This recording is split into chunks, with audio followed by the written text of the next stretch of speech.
ख्याति मूल्यांकन के संबंध में अगला प्रश्न। एक फर्म की ख्याति का मूल्यांकन पिछले 3 वर्षों के क्रय के आधार पर पिछले 4 वर्षों के भारित औसत लाभ के आधार पर कीजिए। पिछले 4 वर्षों के लाभ क्रमशः 2012 में 20,200 रुपये, 2013 में 24,800 रुपये, 2014 में 20,000 रुपये, 2015 में 30,000 रुपये।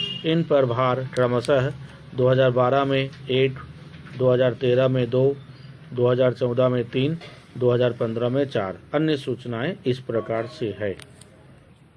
पहला, 1 सितंबर 2014 को एक यंत्र की मरम्मत 6,000 रुपये से की गई, जिसे राजस्व में लिया गया। 10% प्रति वर्ष घटती किस्त पद्धति पर हास समायोजित करते हुए ख्याति की गणना कीजिए।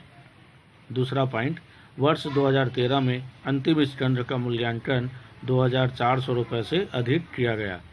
तीसरा, ख्याति के मूल्यांकन के लिए प्रबंधन को 4,800 रुपये वार्षिक शुल्क लगाया जाता है। यह प्रश्न भारित औसत लाभ विधि से बनाना है, जिसमें 2014 में यंत्र की मरम्मत और उसी वर्ष 10% घटती किस्त पर हास समायोजित किया जाएगा। 2013 में अंतिम स्कंध का मूल्यांकन 2,400 रुपये अधिक लगाया गया और ख्याति के मूल्यांकन के लिए प्रबंधन को 4,800 रुपये वार्षिक शुल्क लगाया जाता है। असामान्य लाभ असामान्य हानि को घटाते और जोड़ते हुए प्रश्न हल किया जाएगा। प्रश्न हल करने के लिए आगे।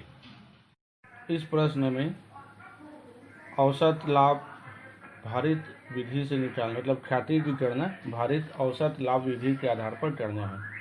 पिछले 4 वर्षों के लाभ 20,200 रुपये, 24,800 रुपये, 20,000 रुपये और 30,000 रुपये है। इन पर भार क्रमशः 1, 2, 3, 4 है। अन्य सूचनाएं, 1 सितंबर 2014 को यंत्र की मरम्मत 6,000 रुपये से की गई, जिसे राजस्व में लिया गया। 10% घटती किस्त से इस पर हास समायोजित करना है। 2013 में अंतिम स्कंध का मूल्यांकन 2,400 रुपये से अधिक किया गया। ख्याति के मूल्यांकन के लिए प्रबंधन को 4,800 रुपये वार्षिक शुल्क लगाया जाता है। तो सबसे पहले कुल लाभ की गणना।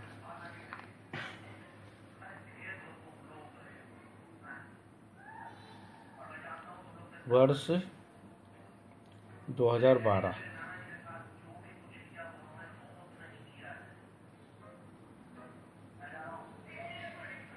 12 में कितना लाभ है? 20,200 रुपये है। इसमें ख्याति के मूल्यांकन के लिए तीसरा पॉइंट में है, ख्याति के मूल्यांकन के लिए प्रबंधन को 4,800 रुपये वार्षिक शुल्क लगाया जाता है। तो माइनस प्रबंधन शुल्क 4,800 कम हो जाएगा। तो 2 में से 8 गया तो मतलब 12 में से 8 गया तो 4, 20 में से 5 गया तो 15,400 रुपये पहले वर्ष का लाभ। ठीक, 2012 में। 2013 में लाभ कितना है? प्रश्न में 24,800 रुपये लाभ हुआ है। इसमें फिर प्रबंधन शुल्क घटा दो। प्रबंधन शुल्क हर वर्ष में घटेगा। 4,800 घटा दिए तो ये हो गया 20,000।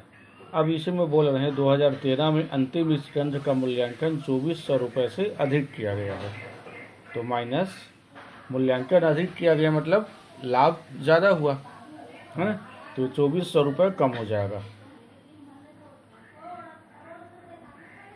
अंतिम स्कंध का अधिक मूल्यांकन 2,400 रुपये। अब 20,000 में 2,400 घटा दो, कितना होगा? 20,000 में 2,400 रुपये 17,600 रुपये वास्तविक लाभ हो जाएगा, है ना। ये वर्ष 2013 के लिए। अब वर्ष 2014 में लाभ कितना बता रहे हैं इसमें? 20,000 रुपये। आ रहे हैं ना समझ में? 20,000 है लाभ, है ना। अब प्रबंधन शुल्क फिर इसमें घटाना है। प्रबंधन शुल्क हर वर्ष के लाभ में से घटाया जाएगा 4,800 रुपये। अब 20,800 में 4,800 घटा दो, 4,800 को घटाओगे तो 10 में से 8 गया तो 2, 15,200 रुपये। ठीक। अब प्रारंभिक स्टैंड, ये जो 2,400 रुपये दे रहे हैं, है ना, ये 2,400 रुपये क्या होगा? ये 2013 में अंतिम स्कंध था। अब यही अंतिम स्कंध अगले वर्ष क्या हो जाएगा? क्या हो जाता है? पिछले वर्ष बताया था 11th में, कम हो जाएगा। कम नहीं होता। ये अंतिम स्कंध अगले वर्ष प्रारंभिक स्कंध हो जाता है ना भाई। इस वर्ष जैसे 2019 31 दिसंबर 2019 अंतिम वर्ष है, अंतिम दिन। फिर 2020 को 1 जनवरी नया साल लग जाते हैं ना, वैसे यही अंतिम स्कंध अगले वर्ष प्रारंभिक स्कंध हो जाएगा। तो ये प्रारंभिक स्कंध कहाँ से आया? पिछले वर्ष जो 2,400 रुपये लिए थे ना अंतिम स्कंध, ये इस साल प्रारंभिक स्कंध हो जाएगा। ये 2,400 रुपये जोड़ जाएगा, तो ये कितना हुआ? 17,600 रुपये। ठीक। अब 17,600 में इसी 2014 में बोल रहे हैं 1 सितंबर को यंत्र की मरम्मत के लिए 6,000 रुपये शामिल है, जिसे राजस्व में लिया गया है। तो ये क्या हो जाएगा? 600 रुपये जुड़ जाएगा प्लस यंत्र की मरम्मत, ये 10% आगे ना भी। तो यंत्र की मरम्मत 6,000, तो 17,000 में 6,000 जोड़ोगे तो 23,600 रुपये। ठीक। अब इसमें यंत्र पर हास मशीन कब लिया गया था? सितंबर महीने में। तो 6,000 का 10% हास निकालने में हास की कैलकुलेशन यहीं पर कर देता हूँ। 6,000 गुणित 10/100। सितंबर, अक्टूबर, नवंबर, दिसंबर 4 महीने का हास 4/12। 1 2 1 2 4 4 तिया 12, 3 दूनी 6। ये 200 रुपये यंत्र की मरम्मत हास के रूप में घट जाएगा। अब इसमें 23,600 में 200 घटाएंगे तो कितना आएगा? 23,600 में 200 घटाएंगे तो 23,400 रुपये वास्तविक लाभ हो जाएगा। ये हुआ शुद्ध लाभ। ये हुआ 2014। अब बनाएंगे 2015 के लिए। 2015 में लाभ कितना हुआ? 30,000 रुपये। इसमें फिर प्रबंधन शुल्क कितना है? 4,800 घटा दिए, कितना होगा? 25,200 रुपये। ठीक। और इसमें कुछ है क्या? नहीं है, नहीं है सर, नहीं है। है दोबारा 1 2 इसमें मैं बता रहा हूँ मैं, जो यंत्र लिया गया था 6,000 में, ठीक, उस यंत्र पे 200 रुपये हाथ घटा दिए। कितना बचा? यंत्र लिया गया था 6,000 रुपये में, जिस पर 200 रुपये हाथ घटा दिए, तो अब 5,800 बचा। यंत्र अगले साल ट्रांसफर हो जाते हैं ना यंत्र। अब 5,800 का 10% माइनस यंत्र पर हास। और डिटेल में बता दूं, 6,000 में 200 गया तो 5,800 गुणित 10% हास, 580 रुपये और कम हो जाएंगे। ठीक। अब 25,200 में 580 घटा दो, तो ये हो गया 0। 10 में से 8 गया तो 2। अब ये हो गया 15 में से 6 गया तो 9 और 1 मिनट। ये 10 में से 8 गया तो 2।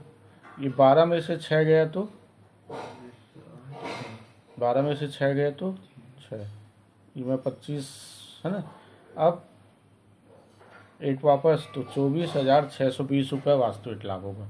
अब जो प्रश्न में जो लाभ दिया हुआ है 20,200, ये 20,000, 24,800, 2014 में 20,000 और 2015 में 30,000।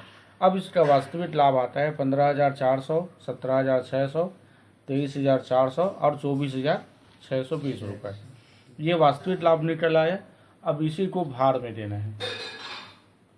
ठीक, 2012, 2013, 2014 और 2015। तो 12 में कितना लाभ हुआ था? 15,400। 13 में लाभ हुआ 17,600। 14 में 23,400 और 15 में 24,620। ठीक, 24,620। अब इसमें भार किस प्रकार से दे रहे हैं? इसमें 2012 में 8, 2013 में 2, 2013-14 में 3 और 2015 में 4। ये भार हो गया। अब गुणनफल है ना, 15 गुणा करोगे 15,400 गुणित 8 बराबर, ये तो यही होगा 15,400। अब 2, 17,600 गुणित 2, तो 17 दूनी 34 और 6 दूनी 12, यानी 35,200। आगे सरल तरीके से। अब 23,400 गुणित 3, ये 2 शून्य, 3 चौक 12 की 2, हाथ में आई 1, 3 तिया 9, 9 1 10, 3 दूनी 6, 60,200 रुपये। अब इसको गुणा कर दो, 0, 4 दूनी 8, 4 छक्के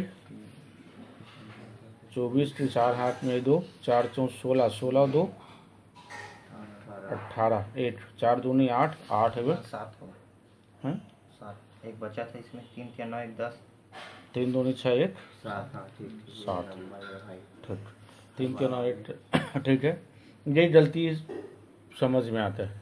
अब हो गया 4 चौक 16, 16 2 18, 8 बचा, 4 दूनी 8 आ गया, 4 दूनी 8, 4 छक्के 24 की 4 हाथ में आई 2,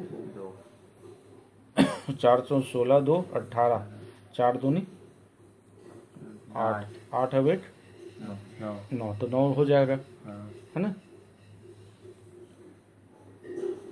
4 चौक 16, 16 2 18, 1 बचा, 4 दूनी 8 है 9, 98,480 रुपये। अब इसको क्या लेंगे? योग करते हैं। 4 3 7, 9 1 10, भार का योग आया 10। अब इसको टोटल कर दो, 8 4 2 6, 6 2 6 2 8, 8 4 12 की 2, हाथ में 1, 8 1 9, 9 10 19, 19 की 9 हाथ में 1, 9 1 10 17 20 और 1 21। कितना निकल आया? 2,19,220। अब सूत्र क्या है? गुणनफल का योग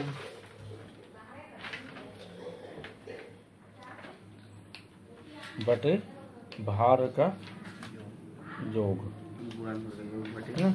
ये भारित औसत विधि से है ना, भारित औसत लाभ बराबर गुणनफल के योग बटे भार के योग। गुणनफल के योग कितना आया? प्रश्न के हिसाब से 2,19,280। भार के योग आया 10। ये शून्य कितना हुआ? 21,928 रुपये। भाई एक शून्य कट गया है ना।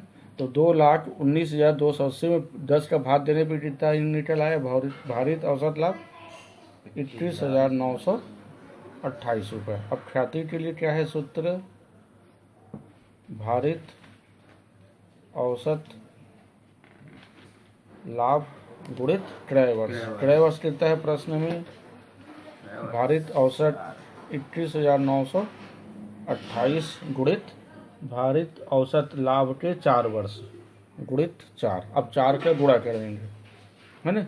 तो 4 बट्ठे 32 की 2, हाथ में आई 3, 4 दूनी 8, 8 और 3 11 की 1, हाथ में आई 1, 4 निया 36, 36 अब 1 37, 3 बचा, 4 एकम 4, 4 और 3 7, ठीक।